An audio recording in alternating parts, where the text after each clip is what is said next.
स्वागत है आप सभी का लोक बंधु के यूट्यूब चैनल पर। तो आज अपने बात करने वाले हैं एलडीसी का जो जीके का पोर्शन है पहले पेपर के अंदर, उसके लिए सिलेबस पे डिस्कशन करने वाले हैं और इसके स्टडी सोर्सेज क्या क्या होने चाहिए, कौन कौन से वो मूल स्रोत हैं जिससे आपको इसको पढ़ना चाहिए और लोक बंधु इसमें आपकी कितनी सहायता कर देगा, और इसके अलावा जो सब्जेक्ट वाइज क्वेश्चन कितने आते हैं उस पर अपने बात करने वाले हैं। ठीक है, तो सबसे पहले तो अपने इसमें ये जानेंगे कि जो सिलेबस है, आप सब जानते हैं जो एलडीसी का पेपर 1 है वो 3 भागों में बंटा हुआ है। टोटल 150 क्वेश्चन आते हैं। पहला भाग जीके का है, दूसरा भाग साइंस का है और तीसरा भाग जो है वो मैथ्स का है। तीनों के 50-50 क्वेश्चन आने हैं। ठीक है, साइंस पे अपने बात कर चुके हैं, इसकी कंपाइल पीडीएफ्स आपको दी जा चुकी है। इंग्लिश मीडियम में 4 या 5 दिन में अवेलेबल हो जाएगी। ठीक है, इसके अलावा साइंस का पूरा सिलेबस आरबीएससी और एनसीईआरटी को कंपाइल करके पीडीएफ्स जो है वो लोक बंधु 2025 टेलीग्राम चैनल है, वहां पर आपको मिल जाएगी। डिस्क्रिप्शन में टेलीग्राम का लिंक भी दिया हुआ है, वहां से जा सकते हो। ठीक है, लेकिन अब आते हैं अपने जीके वाले पोर्शन के ऊपर। सबसे पहले तो आपका जो सिलेबस लिखा हुआ है, आपका जो आयोग के द्वारा जारी जो सिलेबस है वो बहुत ही ज्यादा डिफिकल्ट है उसको समझना, तो मैं उसको सरलीकृत रूप में आपको सारा समझाने वाला हूं सिलेबस को, उसमें क्या क्या आपको पढ़ना है। ठीक है, तो सबसे पहले अपने सिलेबस पर डिस्कशन करते हैं। सब्जेक्ट्स की बात कर लेते हैं, कौन कौन से सब्जेक्ट हैं। तो राजस्थान का इतिहास है, राजस्थान की कला संस्कृति है, राजस्थान की अर्थव्यवस्था है और राजस्थान का भूगोल है। यानी कि राजस्थान की जो है राजव्यवस्था नहीं है आपके सिलेबस में, राजस्थान पॉलिटी नहीं है। इसके अलावा भारत के भूगोल का मात्र एक टॉपिक आपके पाठ्यक्रम में है। ठीक है, और राष्ट्रीय समसामयिकी और राजस्थान समसामयिकी दी हुई है, यानी कि नेशनल और राजस्थान का करंट अफेयर्स है, इंटरनेशनल करंट अफेयर्स आपके पाठ्यक्रम में नहीं है। ठीक है, तो अब आगे चलते हैं अपने। सबसे पहले एक एक करके हर सब्जेक्ट को डिस्कस करते हैं सिलेबस वाइज। तो राजस्थान का इतिहास पहले देख लेते हैं। इसमें आपके टॉपिक लिखा हुआ है मध्यकालीन इतिहास। अब इस मध्यकालीन इतिहास में आपको क्या क्या पढ़ना चाहिए, तो इसमें आपको सारे राजवंश जो है वो पढ़ने चाहिए, जिस उनकी क्या उपलब्धियां थी, चाहे वो सैन्य उपलब्धियां हो, चाहे वो सांस्कृतिक उपलब्धियां हो। ठीक है, इसके अलावा उनके काल में प्रशासनिक और राजस्व व्यवस्था कैसी थी, जिसको हम मध्यकालीन प्रशासन में अपने कवर करते हैं, वो टॉपिक आपको कवर करना चाहिए। कहां से करना चाहिए वो आगे अपने इजीली बात कर लेंगे। ठीक है, और वो आपको टेंशन लेने की नीड नहीं है, वो हम आपको करके देंगे। ठीक है, स्वतंत्रता आंदोलन जो टॉपिक आपके लिखा हुआ है उसमें आपको क्या क्या पढ़ना चाहिए। उसमें 1857 की क्रांति, जनजातीय आंदोलन और किसान आंदोलन, ये 3 टॉपिक आपको इसमें कवर करने चाहिए। फिर राजनीतिक चेतना लिखा हुआ है, जिसमें आपके प्रजामंडल आंदोलन आ जाएगा, राजनीतिक संस्थान आ जाएंगे। ठीक है, और समाचार पत्रों का क्या योगदान था। ठीक है, इसके अलावा राजनीतिक पुनर्गठन लिखा हुआ है, जिसका मीनिंग है राजनीतिक एकीकरण, आपको पढ़ना है। ठीक है, इसके अलावा एक टॉपिक लिखा हुआ है राजस्थान के योद्धा। नीचे चलोगे तो वहां पर आपको मिलेगा राजस्थान के योद्धा।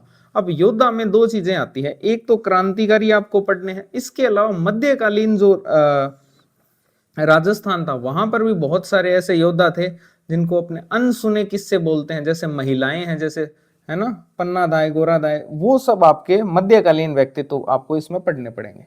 ठीक है, अब आगे बढ़ते हैं। राजस्थान की कला संस्कृति के पाठ्यक्रम पर बात करें तो इसमें आपके कला वाला जो सेक्शन है उसमें 4 टॉपिक दिए हुए हैं। बेसिकली स्थापत्य कला नहीं दिया हुआ है। कला में आपको एक तो लोक संगीत पढ़ना है सिर्फ, और एक पढ़ना है लोक नृत्य, यानी ना तो आपको लोक नाट्य पढ़ना है ना ही लोक वाद्य पढ़ना है। इसके अलावा आपको पढ़नी है क्षेत्रीय बोलियां, है ना, क्षेत्रीय बोलियां आपको पढ़नी है राजस्थानी भाषा की। इसके अलावा राजस्थानी भाषा का आपको साहित्य पढ़ना है। ठीक है, तो ये 4 ही टॉपिक आपको कला में देखने को मिलेंगे। अब आ जाते हैं संस्कृति वाले जोन के अंदर, जिसमें धार्मिक जीवन जो है इससे रिलेटेड टॉपिक है, जैसे संत और संप्रदाय, लोक देवता और लोक देवियां। ठीक है, ये आपको पढ़ने हैं। फिर सामाजिक जीवन पे आते हैं तो इसमें आपको मेले और त्योहार पढ़ने हैं। ठीक है, रीति रिवाज पढ़ने हैं और इसके अलावा वेशभूषा और आभूषण पढ़ने हैं। तो आर्ट एंड कल्चर का भी डिफाइंड सिलेबस है, इसके अलावा आपको पढ़ने की नीड नहीं है। ना आपको हस्तकला पढ़नी है, ना आपको चित्रकला पढ़नी है, ना आपको स्थापत्य कला पढ़नी है। ठीक है, ना आपको पर्यटन पढ़ना है, तो ये सब कुछ नहीं पढ़ना आपको। जो सिलेबस में डिफाइन की भी चीजें हैं वही आप पढ़ लो, वो इनफ है आपके लिए।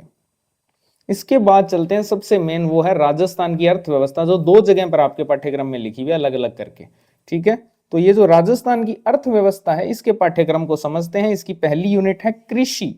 कृषि के अंदर आपको पढ़नी है राजस्थान की प्रमुख फसलें, ठीक है। इसके अलावा कृषि आधारित जो उद्योग हैं वो आपको पढ़ने हैं और प्रमुख सिंचाई परियोजनाएं आपको पढ़नी है।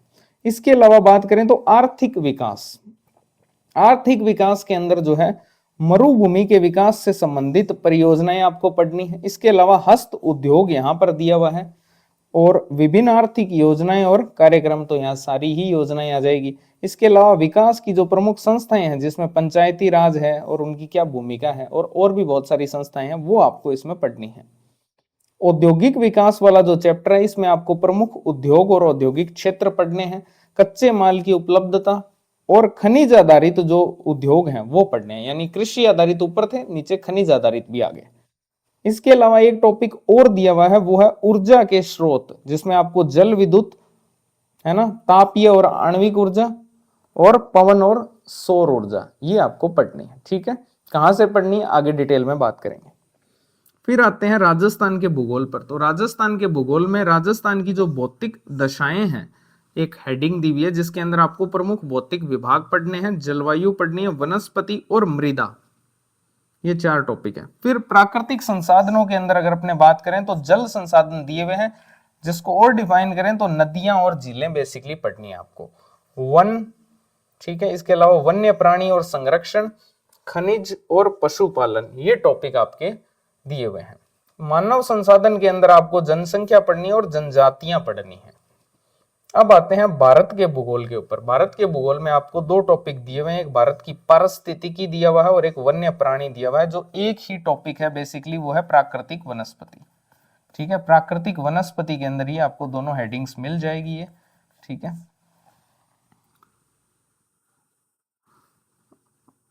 ठीक है, इसके बाद चलते हैं करंट अफेयर समसामयिकी, जिसके अंदर नेशनल और राजस्थान का करंट अफेयर्स है, प्रमुख घटनाएं, ये तो मतलब सारा ही पढ़ना आपको ऑलमोस्ट, ठीक है।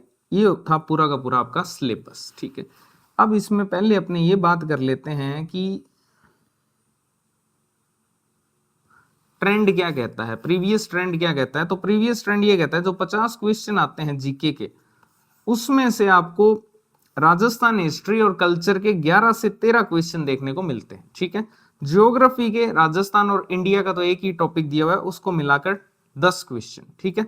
राजस्थान इकोनॉमी काफी वेटेज वाला सब्जेक्ट है, यहाँ पर 12 से 14 क्वेश्चन आपको देखने को मिल जाते हैं और करंट अफेयर्स 15 क्वेश्चन। यानी अगर अपने मोटा मोटा ये मान लें तो करंट अफेयर्स और राजस्थान का इको सर्वे ही 30 क्वेश्चन लेके बैठा है अकेला, ठीक है। अब 2 तरीके हैं भाई, देखो अब पहले ये बताना बहुत जरूरी था, 2 तरीके हैं आपके सिलेबस को कवर करने के। एक तरीका ये है कि आप आरबीएससी की जो बुक्स हैं उनमें से स्टडी करो, ठीक है, आरबीएससी की बुक्स में से स्टडी कर लो, या दूसरा तरीका है आप हिंदी ग्रंथ अकादमी जो है उसको फॉलो कर लो। लेकिन करना एक ही, इन दोनों में से एक ही मेथड को फॉलो करना है, या तो आप आरबीएससी से पढ़ लो सारा का सारा, या आप हिंदी ग्रंथ अकादमी से पढ़ लो। अगर आपने आरबीएससी से पढ़ लिया तो ये वाला जो सेक्शन है ना ये आपका कंप्लीट हो जाएगा। राजस्थान हिस्ट्री, कल्चर, ज्योग्राफी और इकोनॉमी में आपको इको सर्वे की सहायता लेनी पड़ेगी, लेकिन आरबीएससी भी पढ़नी पड़ेगी। इको सर्वे अकेला पढ़ने से काम नहीं होने वाला है, ठीक है, आरबीएससी भी आपको पढ़नी पड़ेगी। तो आप ये मान के चलो कि 35 क्वेश्चन जो हैं ये आरबीएससी में से मान सकते हैं अपने इको सर्वे के डाटा अगर अपडेट कर दें उसके साथ। तो क्या हिंदी ग्रंथ अकादमी से पूरी कवरेज हो जाएगी? तो वो, लेकिन जिनको कम पढ़ना है उनके लिए ठीक है, ठीक है। तो अब अपने स्टडी सोर्सेज पे बात करते हैं। स्टडी सोर्सेज पे बात करते हैं राजस्थान का इतिहास। तो ये एक कंपाइलेशन है, ठीक है, मैं आपको कंपाइलेशन बता देता हूं। जो आरबीएससी की बुक्स हैं उसमें राजस्थान अध्ययन की बुक्स आती है, ठीक है, कक्षा 6 से 12, ठीक है, एक तो वो है। इसके अलावा एक ये बुक है राजस्थान का इतिहास और संस्कृति, ठीक है, कक्षा 10 की बुक है, इसमें ज्यादा आर्ट एंड कल्चर ही दी हुई है। एक टॉपिक राजवंश वाला इसमें आपको देखने को मिल जाएगा। इसके अलावा एक बुक है राजस्थान का स्वतंत्रता संग्राम और शौर्य परंपरा, कक्षा 9 की। इसके अलावा जो अभी ट्रेंडिंग में चल रही है कक्षा 11 और 12 की जो बुक है पुरानी वाली राजस्थान की, वो आपके पाठ्यक्रम के अकॉर्डिंग सही नहीं है, क्योंकि वो सेकंड ग्रेड के पाठ्यक्रम के अकॉर्डिंग बहुत सही है। उसमें जो मध्यकालीन इतिहास का कैटेगराइजेशन कर रखा है उन्होंने, दिल्ली सल्तनत के साथ संबंध, फिर मुगल राजपूत संबंध, तो वो सेकंड ग्रेड के पाठ्यक्रम के बिल्कुल अनुरूप है। लेकिन एलडीसी के लिए यही बुक्स इनफ है, ठीक है। और अब मैं आपको यहाँ पर ये बता देता हूँ, आपके सिलेबस के अंदर जो टॉपिक वाइज कंटेंट है वो कहाँ कहाँ आपको ये मिलने वाला है। कक्षा 7 किस पेज नंबर पे आपको मिलेगा, कक्षा 9 में कहाँ मिलेगा, तो ये आपको मैं पेज वाइज बता देता हूं। लेकिन सहायता हम ये कर देंगे आपके लिए कि इन सब को, जैसे साइंस को कंपाइल किया था, इन सब को भी कंपाइल करके जो है आप तक पहुंचा दिया जाएगा, ठीक है। तो आप टेलीग्राम चैनल लोकबंधु 2025 इसको ज्वाइन कर लो, ज्वाइन क्या, ठीक है, डिस्क्रिप्शन में लिंक है।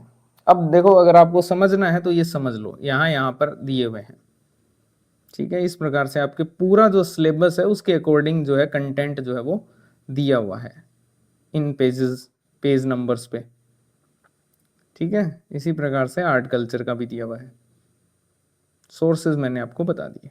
अब मैं आपको एक चीज समझाता हूं, राजस्थान की अर्थव्यवस्था जो है, इसके टॉपिक भी राजस्थान अध्ययन की बुक्स में दिए हुए हैं, ठीक है। राजस्थान अध्ययन की बुक्स में दिए हुए हैं, लेकिन इसको आप इको सर्वे से ही पढ़ना पड़ेगा, इको सर्वे के साथ पढ़ना पड़ेगा इसको, तब जाके बात बनेगी। अगर आप इको सर्वे प्लस आरबीएससी दोनों पढ़ोगे तब आप अर्थव्यवस्था के, अगर मान लो 14 क्वेश्चन आते हैं तो 14 के 14 कर दोगे, ठीक है। इको सर्वे अकेले से नहीं होने वाले, इस प्रकार से, ठीक है। ये राजस्थान का भूगोल भी आपको मैं समझाऊंगा, इस प्रकार से सोर्स दिए हुए हैं। हालांकि 41 जिलों के अनुसार अपडेट नहीं है, लेकिन कंटेंट जो है वो तो ऑलमोस्ट वही रहेगा, है ना। जिलों के अनुसार अपडेट नहीं है राजस्थान अध्ययन, बस। हाँ, भारत का भूगोल का मैं बता देता हूँ। भारत का भूगोल जो है वो आरबीएससी के अंदर एक चैप्टर है, चैप्टर 5, कक्षा 11, बुक है भारत का भौतिक पर्यावरण। सेम बुक एनसीईआरटी की भी है, कक्षा 11 चैप्टर 5, दोनों जगह पर चैप्टर दिया हुआ है, बहुत कम अंतर है, ठीक है। तो मैं ये तो कंपाइल करके इजीली भेज देंगे, बाकी सारा कंटेंट कंपाइलेशन करके आपको भेज दिया जाएगा, इसमें कोई डाउट नहीं है, ठीक है। और करंट अफेयर्स कहाँ से पढ़ना चाहिए, वैसे तो कायदे से तो सूजस की मासिक आती है वहीं से पढ़ना चाहिए, और इस पीआईबी से पढ़ना चाहिए, नेशनल वाला। लेकिन आप स्टूडेंट हो, ये आपका काम नहीं है, ये टीचर का काम होता है कि इनको, इन सोर्सेज को पढ़े और आपके लिए कंपाइल करके दे। तो इसलिए आपको मैं ऑप्शनल सोर्सेज बता देता हूँ, ठीक है। ऑप्शनल सोर्सेज क्या है, तो राजस्थान हिस्ट्री और कल्चर के लिए आप हिंदी ग्रंथ अकादमी की बुक फॉलो कर सकते हो, ज्यादा चक्रों में मत पढ़ो। सिर्फ एक बुक हिंदी ग्रंथ अकादमी की काफी है, वो है हुकुमचंद जैन और नारायण लाल माली, ठीक है। हालांकि इसमें कल्चर वाला जो सेक्शन है वो कम दिया हुआ है, नारायण लाल माली वाली ये जो बुक है, इसमें कल्चर वाला सेक्शन कम दिया हुआ है, इसलिए आप आरबीएससी जो है उसको भी साथ में लेकर चलना कल्चर के लिए। हिस्ट्री के लिए तो इनफ है, ये हिस्ट्री वाली तो आपको कहीं से और पढ़ने की आवश्यकता नहीं है, लेकिन कल्चर वाला सेक्शन आप आरबीएससी से भी पढ़ना। फिर आते हैं राजस्थान ज्योग्राफी पर। तो राजस्थान ज्योग्राफी के अंदर आप राजस्थान अध्ययन को फॉलो कर सकते हो, लेकिन अगर आपको अपडेट के साथ चाहिए और वही लेनी चाहिए आपको, तो वो है हरिमोहन सक्सेना, ठीक है। हिंदी ग्रंथ अकादमी के हरिमोहन सक्सेना एलडीसी वालों के लिए तो इनफ है, ठीक है। आरपीएससी के एग्जाम्स के लिए इनफ नहीं है, लेकिन आरएसएसबी के लिए इनफ है ये बुक हरिमोहन सक्सेना, ठीक है। इसके अलावा आप आरबीएससी से वैल्यू एडिशन कर सकते हो, ठीक है। जब आपके पास में कंपाइल पीडीएफ आ जाएगी हर चैप्टर की, तो क्या है, आपका रिवीजन ही तो होगा उससे। जैसे आपने हिंदी ग्रंथ अकादमी से पढ़ लिया, उसके बाद आपने वो पीडीएफ खोली राजस्थान ज्योग्राफी की, तो आपका एक टाइप से रीडिंग मोड में रिवीजन ही तो होगा उससे, और जो आपको नई नई चीजें मिले वो आप एड ऑन कर लेना उसमें अपने नोट्स में, या हरिमोहन सक्सेना से अलग लिख लेना उनको, ठीक है। फिर आते हैं राजस्थान इकोनॉमी के सोर्स पर। तो राजस्थान इकोनॉमी के लिए मैं बार बार बोल रहा हूं, आप राजस्थान की आर्थिक समीक्षा तो जो नहीं आएगी वो तो पढ़ोगे ही, ठीक है। उसके चैप्टर कौन कौन से हैं वो भी आपको बता दिए जाएंगे, लेकिन सबसे जरूरी चीज है आप उसके साथ आरबीएससी भी पढ़ो। जो आरबीएससी के अंदर चैप्टर दिए हुए हैं वहां से भी प्रश्न आ रहे हैं एलडीसी के एग्जाम में, ठीक है। तो आरबीएससी भी आपको पढ़नी चाहिए राजस्थान इकोनॉमी के लिए, ठीक है। वो कंपाइल आपके पास आ जाएगी। करंट अफेयर्स के लिए आप जो भी सोर्स फॉलो करते हो वो कर सकते हो। अगर आपको और ज्यादा समझना है कौन सा करंट अफेयर्स का सोर्स अपने लेना चाहिए, तो इसके लिए एक वीडियो पड़ी है लोकबंधु के चैनल पर, वो जाके आप देख लो, जहाँ पर डिप्टी कमांडेंट और वहाँ से कवरेज मैंने बताई है, ठीक है। तो वहाँ से आपको डिसीजन लेने में आसानी हो जाएगी, ठीक है। तो ये ट्रेंड मैंने आपको समझा दिया, तो ये पूरा का पूरा है, ठीक है। तो ये मैंने आपको पूरा का पूरा एलडीसी का जो है पाठ्यक्रम भी समझा दिया, जीके वाले पोर्शन का कितने क्वेश्चन आते हैं, और इसके अलावा स्टडी सोर्सेज क्या होने चाहिए, इस पे मैंने बात की, ठीक है। तो ये टॉपिक वाइज या सॉरी सब्जेक्ट वाइज आपके पास में पीडीएफ पहुंच जाएगी, ठीक है। तो thank you very much, wait कर लेना थोड़ा, है ना, समय देना मुझे, ठीक है। और मिल जाएगी आपको जल्दी, इस हफ्ते के अंदर जो है आपको पीडीएफ मिल जाएगी। चलो thank you very much, channel को सब्सक्राइब कर लेना अगर चैनल पर नए हो तो, और वीडियो पसंद आई हो तो लाइक भी कर देना।